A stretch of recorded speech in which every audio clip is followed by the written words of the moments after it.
pod, nanikapot po ng mga tuwang PNP o ang PIDEA sa pagsuko sa illegal na droga through the conduct of bypass and search warrants.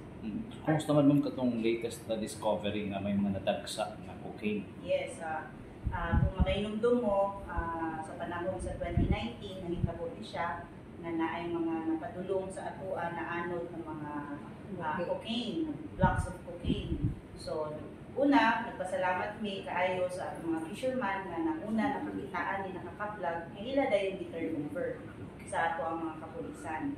And kani siya nga incident, dili lang ni nahitabo sa atua kay naapoy na recover somewhere in Region 8 na mga bloke, the same blocks.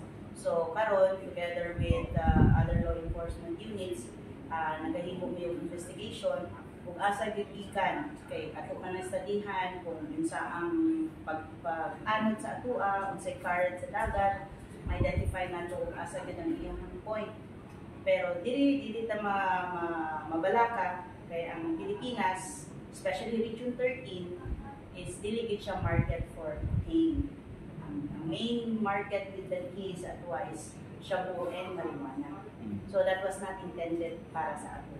Pero RD, may connection ba ang kita na break cocaine sa Burgos o uban pa nga mga lugar in terms sa grupo sa mga posibleng nagpalawin?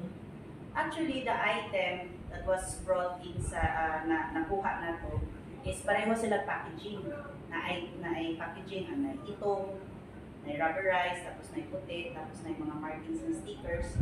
Pareho sila sa nakuha sa Region 8. So maybe we can assume that it comes from the same package.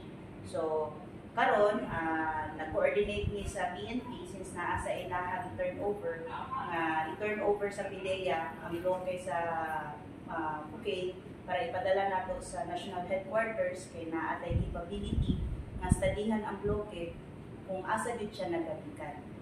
So, posible ba RD nga doon na pa'y mga nabili nga wala pa na over? Possible nga dili na to na mawala na siya nga kuan kay diba pila ka days na nakoy lain na po dahil pila ka days na kuha ko sa Region 8. So malay mo naunlod or naanod pa sa pikas pa 13 to Region 8 although duol ra siya. So posible na we will not discourage the idea na wala na. Pero ako